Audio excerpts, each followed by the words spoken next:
नमस्कार दोस्तों, तारीख आज 16 जुलाई 2024 और दिन है मंगलवार और आज देखेंगे हम सुबह की ताजा खबरें और सुपरफास्ट खबरें। तो आज का वीडियो बहुत स्पेशल होने वाला है। किसान भाइयों के लिए, कर्मचारियों के लिए, युवाओं के लिए, माता बहनों के लिए, आम जनता से जुड़े कई महत्वपूर्ण बड़े फैसले। तो वीडियो में काफी मजा आने वाला है। काम की खबरें और भी मौसम से जुड़े समाचार देखने को मिलेंगे। तो वीडियो को अंत तक जरूर देखें, वीडियो को लाइक करें, चैनल को सब्सक्राइब करें। तो आइए बात करते हैं आज के कुछ मुख्य समाचार में। देश भर की तमाम बड़ी खबरों पर नजर डालते हैं। पहली खबर देखिए, संसद का बजट सत्र 22 जुलाई से शुरू होगा और 12 अगस्त तक चलेगा। वही 23 जुलाई को केंद्रीय वित्त मंत्री निर्मला सीतारमण की तरफ से केंद्र की भाजपा सरकार के तीसरे कार्यकाल का पहला बजट पेश किया जाएगा। इससे पहले भाजपा की तरफ से पहले दूसरे कार्यकाल के आखिरी में 1 फरवरी को अंतरिम बजट पेश किया गया था और वहीं बजट सत्र की शुरुआत से पहले ही कांग्रेस केंद्र और पीएम मोदी पर हमलावर हो चुकी है। चलिए अगली खबर देखिए, अमेरिका के पूर्व राष्ट्रपति डोनाल्ड ट्रंप पर हुए हमले की घटना ने पूरी दुनिया को हैरान कर दिया है। ट्रंप पर जब हमला हुआ तब वो एक चुनावी रैली को संबोधित कर रहे थे। हमले में ट्रंप बाल बच गए। इस घटना को जिसने अंजाम दिया उसकी पहचान 20 वर्षीय थॉमस मैथ्यू क्रूक्स के रूप में हुई है। हमलावर को गोलीबारी के तुरंत बाद ही सुरक्षा बलों ने मार गिराया। अगली अपडेट देखिए, सुप्रीम कोर्ट ने नेशनल टेस्टिंग एजेंसी की ओर से नीट यूजी 2024 परीक्षा से संबंधित दायर याचिकाओं पर नोटिस जारी किया है। याचिका में राजस्थान हाई कोर्ट के सामने लंबित मामलों को शीर्ष कोर्ट में स्थानांतरण करने की मांग की गई है। दरअसल सुप्रीम कोर्ट में कई याचिकाएं लंबित हैं, जिनमें नीट यूजी 2024 के लंबित नतीजों रद्द करने और परीक्षा को फिर से आयोजित के निर्देश देने की मांग की गई है। याचिकाओं में पेपर लीक होने और कई अन्य गड़बड़ियों के आरोप भी लगाए गए हैं। चलिए अगली खबर देखिए, केंद्रीय गृह मंत्री अमित शाह ने सोमवार को असम, उत्तर प्रदेश और गुजरात के मुख्यमंत्री से बात कर तीनों ने राज्यों में बाढ़ और भारी बारिश के कारण उपजी स्थिति का जायजा लिया। साथ ही केंद्र की ओर से हर संभव मदद करने का आश्वासन दिया है। वहीं उत्तर प्रदेश के मुख्यमंत्री योगी आदित्यनाथ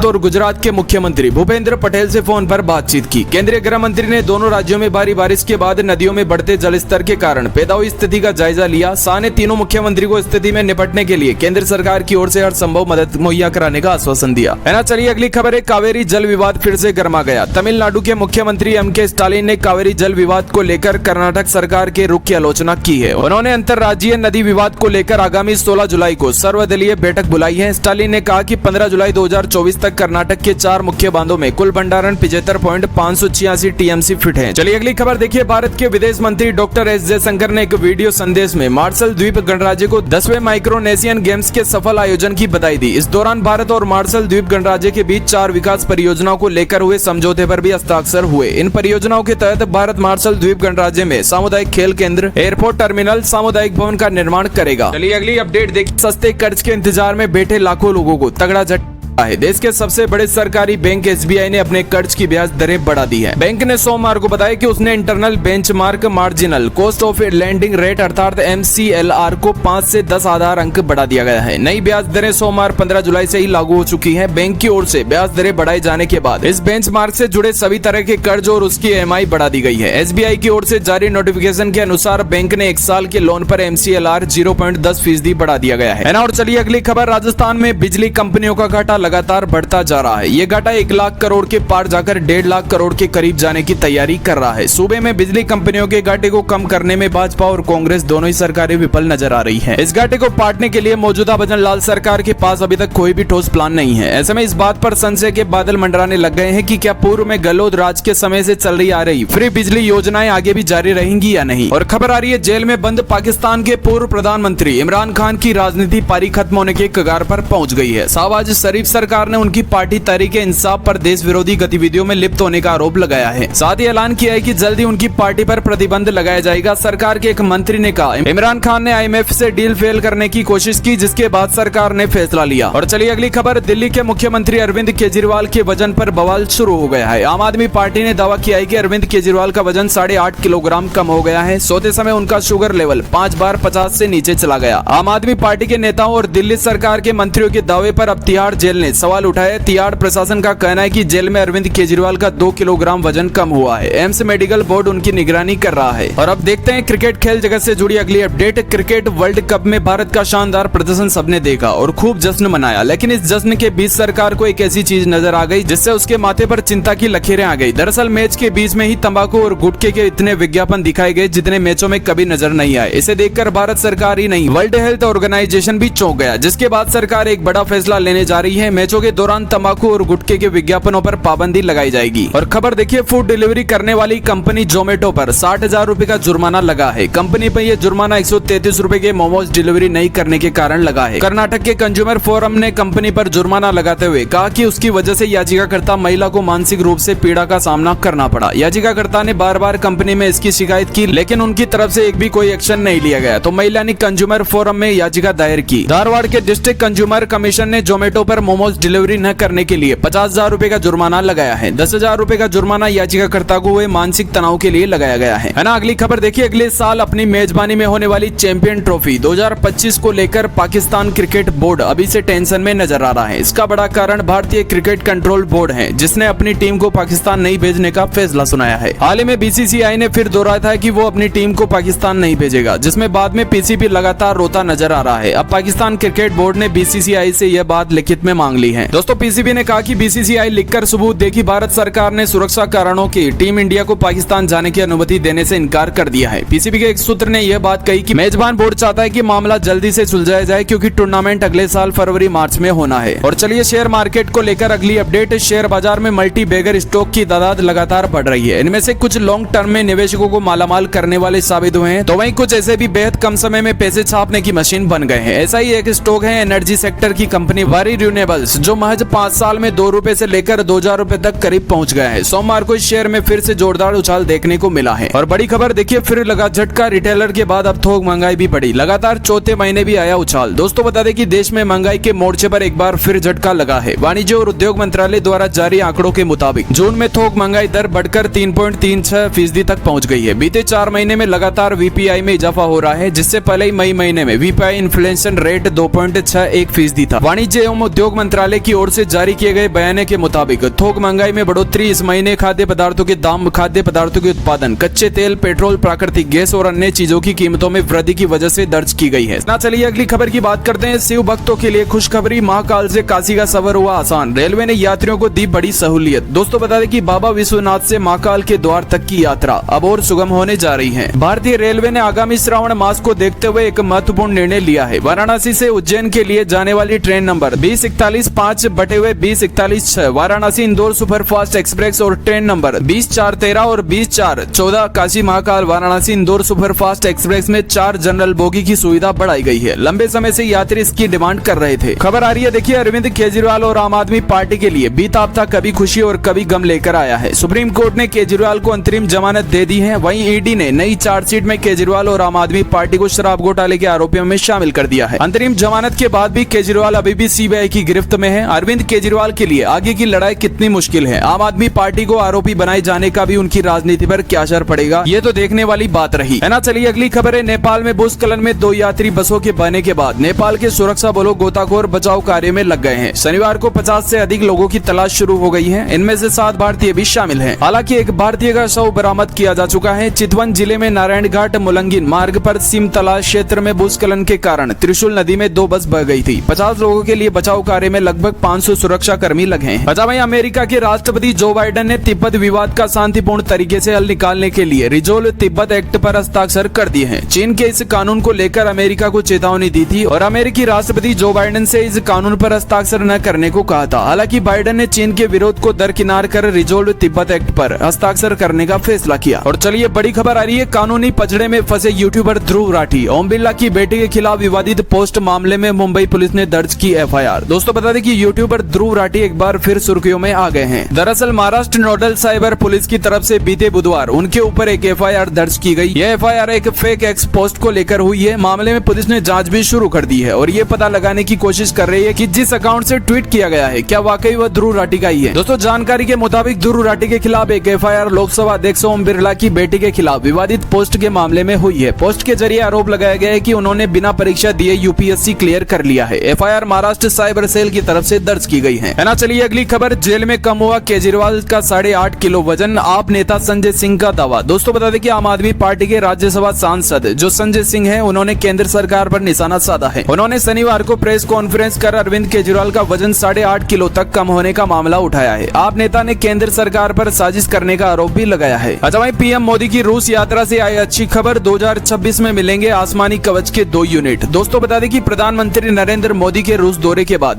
भारतीय वायुसेना के लिए अच्छी खबर आई है। रूस से भारत ने 5 unit S-400 air defence system खरीदे थे। 3 यूनिट्स तो आ गए थे, लेकिन 2 यूनिट काफी दिनों से पेंडिंग थे। अब रूस से खबर आ रही है कि बाकी के 2 यूनिट S-400 साल 2026 में मिल जाएंगी। और खबर देखिए, अमेरिकी राष्ट्रपति जो बाइडेन अक्सर किसी न किसी वजह से चर्चा में आ जाते हैं। हाल ही में नाटो सम्मेलन के दौरान एक बार फिर कुछ ऐसा हुआ जहां यूक्रेन के राष्ट्रपति व्लादिमीर जेलेंस्की को संबोधित करते हुए बाइडेन ने कुछ ऐसा कह दिया कि मौजूद लोग जेलेंस्की खुद स्तब्ध रह गए। बाइडेन ने जेलेंस्की को मंच पर बुलाने जा रहे थे। उन्होंने दुनिया भर के नेताओं के सामने जेलेंस्की को राष्ट्रपति पुतिन कहकर पुकारा। इस चूक पर यूक्रेन के नेता रिएक्शन दिखाने वाला एक वीडियो सामने आ रहा है। वीडियो में वह बाइडेन के शब्दों पर एक पल के लिए स्तब्ध रह गए हैं। आगामी बजट 2024 को लेकर अगली अपडेट देखिए। क्या सीनियर सिटीजन को रेल किराए में मिलेगा छूट? बजट में हो सकता है ऐलान। दोस्तों बता दें कि finance minister Nirmala Sitharaman budget 2024 23 जुलाई को पेश करने वाली है। इस बजट से महिलाओं से लेकर किसानों तक को उम्मीद है कि खास कुछ ऐलान हो सकता है। साथ ही मिडिल क्लास इस पर आस है कि वित्त मंत्री निर्मला सीतारमण टैक्स को लेकर भी ऐलान कर सकती है। इस बीच सीनियर सिटीजन को भी बजट में खास उम्मीद लगी है। सीनियर सिटीजन को सरकार द्वारा रेलवे रियासत की संभावित बहाली को लेकर उम्मीद है। इस कदम को इस साल के अंत तक होने वाले आम चुनाव से पहले एक महत्वपूर्ण कदम के रूप में देखा जा रहा है। मार्च 2020 में भारतीय रेलवे ने सीनियर सिटीजन को ट्रेन किराए पर दी जाने वाली छूट बंद कर दी थी। इस छूट के तहत महिला वरिष्ठ नागरिकों के लिए 50% की छूट और पुरुष और ट्रांसजेंडर वरिष्ठ नागरिकों के लिए 40% की छूट मिलती थी। नतीजन अब सीनियर सिटीजन को पूरा किराया देना पड़ रहा है ना। और किसानों को लेकर बात करें तो दोस्तों, क्या किसानों को अब 8,000 रुपए मिलेंगे? मोदी सरकार की बड़ी तैयारी, किसान सम्मान निधि को बजट में हो सकता है बड़ा ऐलान। दोस्तों खबर आई है कि बजट में किसानों को लेकर बड़ा तोहफा मिल सकता है। बिजनेस टुडे टीवी के सरकारी सूत्रों ने बताया कि केंद्र पीएम किसान सम्मान निधि के तहत बजटीय आवंटन को 30% बढ़ाकर लगभग 80,000 करोड़ रुपए कर सकता है। सरकार ने अंतरिम बजट में पीएम किसान सम्मान निधि योजना के लिए आवंटन 60,000 करोड़ रुपए तय किया था और जिसमें हर किसान को सालाना 6,000 रुपए भत्ता था। जून के अंतिम सप्ताह में आयोजित बजट पूर्व में परामर्श बैठकों के दौरान कृषि प्रतिनिधियों ने वित्त मंत्री निर्मला सीतारमण से मांग की थी, जिसके बाद ये राशि बढ़ाकर 8,000 रुपए प्रति किसान हो सकती है। अच्छा चलिए अगली खबर। कांग्रेस के राष्ट्रीय अध्यक्ष मल्लिकार्जुन खड़गे ने शुक्रवार को प्रधानमंत्री नरेंद्र मोदी पर निशाना साधा। उन्होंने आरोप लगाया कि पीएम मोदी ने सरकार को जनता के मूल मुद्दों से दूर रखने के लिए पीआर का इस्तेमाल किया। खड़गे ने कहा कि जून में लोकसभा चुनाव के नतीजों के बाद लोग अब जवाब मांग रहे हैं। पीएम मोदी पर निशाना साधते हुए खड़गे ने कहा कि वह आगामी बजट सत्र के लिए कैमरे के साए में बैठकें कर रहे हैं। उन्हें देश के बुनियादी आर्थिक मुद्दों पर ध्यान देना चाहिए। आगे उन्होंने कहा कि आपकी नाकामियों की लिस्ट बहुत लंबी है। 9.2% बेरोजगार दर की वजह से युवाओं का भविष्य शून्य की ओर ताक रहा है। 20 से 24 वर्ष की आयु के लोगों के लिए बेरोजगारी दर बढ़कर 40% हो गई है, जो युवाओं के बीच नौकरी के बाजार में गंभीर संकट को उजागर करती है। और साथ ही उन्होंने कहा कि किसानों की आयु दोगुनी करने व लागत 50% एमएसपी का वादा झूठा निकला है ना। और आपको बता दें कि मौसम विभाग ने आज मुंबई समेत पूरे उत्तर पूर्वी भारत में भारी बारिश का अलर्ट जारी किया है। मौसम विभाग का कहना है कि अगले 2 दिनों तक अलग अलग राज्यों में भारी बारिश रहेगी। कोंकण और गोवा, मुंबई समेत मध्य महाराष्ट्र और तटीय कर्नाटक, गुजरात, कर्नाटक के दक्षिणी में भीतर इलाकों में 12 जुलाई से लेकर 15 जुलाई तक भारी बारिश की चेतावनी जारी की गई है। वहीं मौसम विभाग के अनुसार मानसून की ट्रफ लाइन हिमालय की तरफ शिफ्ट हो गई है। इसके चलते राजस्थान में बारिश में कमी आ सकती है। फिलहाल राजस्थान के कई इलाकों में बारिश का दौर जारी है। और चलिए अगली खबर। बिहार के लिए पिटारा खोलेगी केंद्र सरकार। मेट्रो एयरपोर्ट की मिलेगी सौगात, विशेष राज्य के दर्जे की मांग। दोस्तों बता दें कि आम बजट में मोदी सरकार अपनी दूसरी सबसे बड़ी सहयोगी जदयू और बिहार का विशेष ख्याल रखेगी। जदयू की मांग के अनुरूप बजट में राज्य के कुछ शहरों में मेट्रो परियोजना, कम से कम आधा दर्जन नए एयरपोर्ट और मेडिकल कॉलेज खोलने की घोषणा की जाएगी। जदयू की बिहार को एक विशेष राज्य का दर्जा देने की मांग पर नए साल में विचार किया जाएगा, जबकि थर्मल प्लांट की स्थापना की मांग फिलहाल विचार विमर्श जारी है। बता दें कि जदयू के वरिष्ठ नेता के आम बजट में बिहार का विशेष ख्याल रखने जाने की संभावना को पार्टी की दबाव की रणनीति से जोड़ना उचित नहीं है। दरअसल राज्य की सत्ता में भाजपा की साझेदारी है और अगले साल विधानसभा चुनाव होने हैं। ऐसे में राजनीतिक कारणों से भी राज्य को प्राथमिकता मिलनी तय है। दोस्तों जदयू ने बीते दिनों बिहार को विशेष राज्य का दर्जा देने, थर्मल प्लांट की स्थापना करने, 9 नए एयरपोर्ट, 4 मेट्रो लाइन और 7 नए मेडिकल कॉलेज की मांग की थी।